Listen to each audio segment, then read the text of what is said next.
This is a tale of two stories. On September 28, 2009, I was exactly a month into my undergraduate career. And as a celebration of 1 month into undergraduate, me and my friends decided that we would all go get fast food at about 3 a.m. And this seemed like a very good idea. And so we had to go to the next town over, and we were traveling down the Highway 75 in northern Ohio, and we were laughing together, and we felt so happy to be in this moment of having just completed our first month of college. And then there was a bang as the tire blew out. And then there was another bang as another tire blew out, and all of a sudden we were spinning on the highway. We were out of control, and it was dark, and there was nobody around, and we were going 75 miles an hour, spinning and spinning and spinning and spinning, and then we hit a ditch, and we flipped.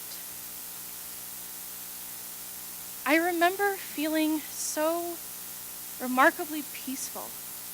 It was so silent in the car, and I felt God speaking to me.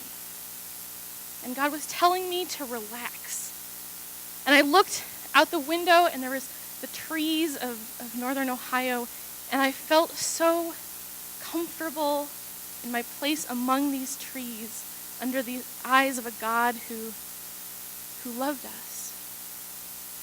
But at the same time, there were kind of shifts that were beginning to happen in my body that I wasn't aware of, and I came back to myself, and I realized that I was in this damaged car, I was in this damaged body, and I remember thinking so clearly and thinking, there is no way that I will ever survive this. And so I crawled out of the car, desperately trying to get outside where I could die close to God.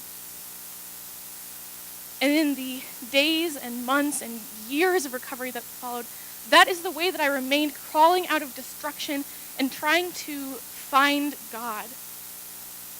That night, after the crash at the hospital, I had a vision.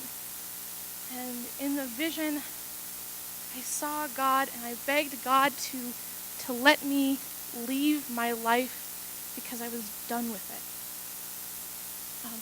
And God said, no, now that you've had this experience of me, you need to turn around and help other people do the same thing. And this seemed very unjust to me, and it seemed also terribly impossible. I had 27 broken bones. I had 2 herniated discs in my spine. I had bleeding in my brain. It seemed like I would never be a normal person again. I would never live out this calling. And so 2 years later, when I first heard this story of Jacob, I said, I know exactly how that feels.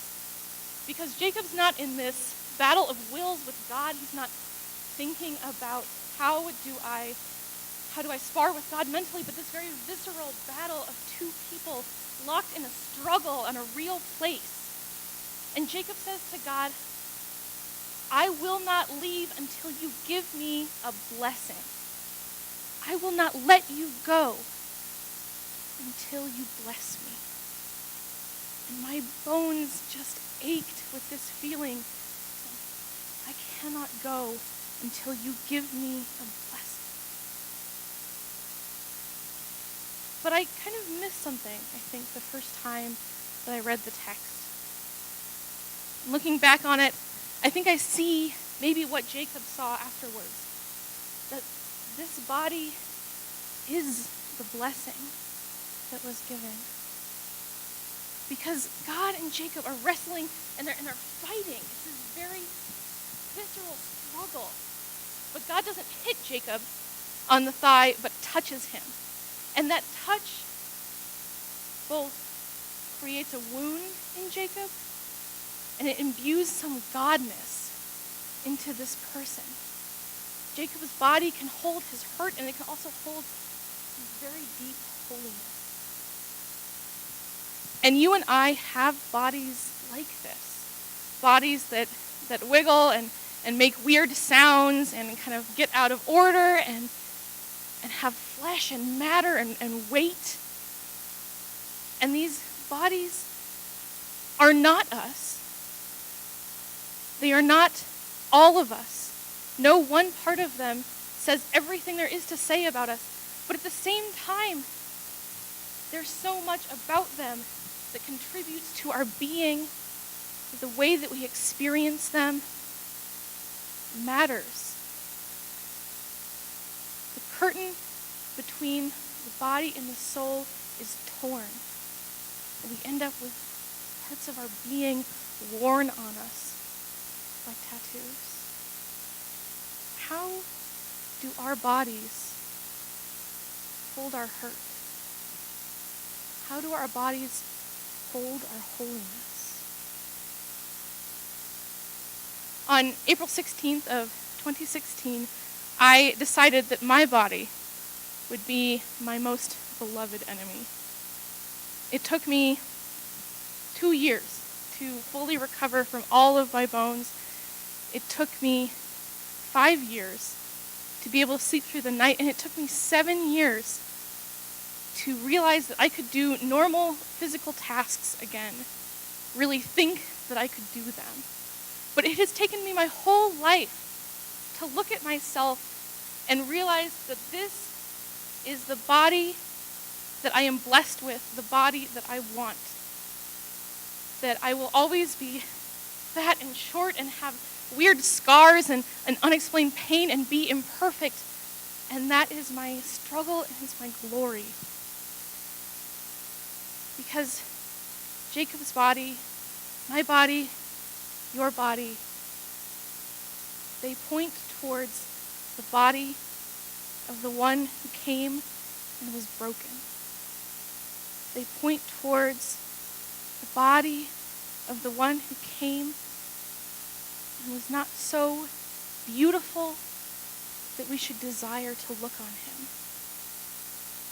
The body of the one who came and was misinterpreted and marginalized and scourged and beaten. The body of the one who is sitting at this table before us in pieces. At this table, we see the body of Christ sitting here simply and beautifully broken. How does this happen in us? How does it happen here? Because somehow grace lives at this table, that our deep wounds and our deep sacredness can be held by the same God and can be held within us. Amen. We are going to move into a space of meditating on our bodies as we prepare to receive the Lord's Supper. I encourage you to move around to wherever you feel comfortable. You can sit on the floor, you can go over there, you can lay on the floor, you can stand up. Do what makes you feel comfortable.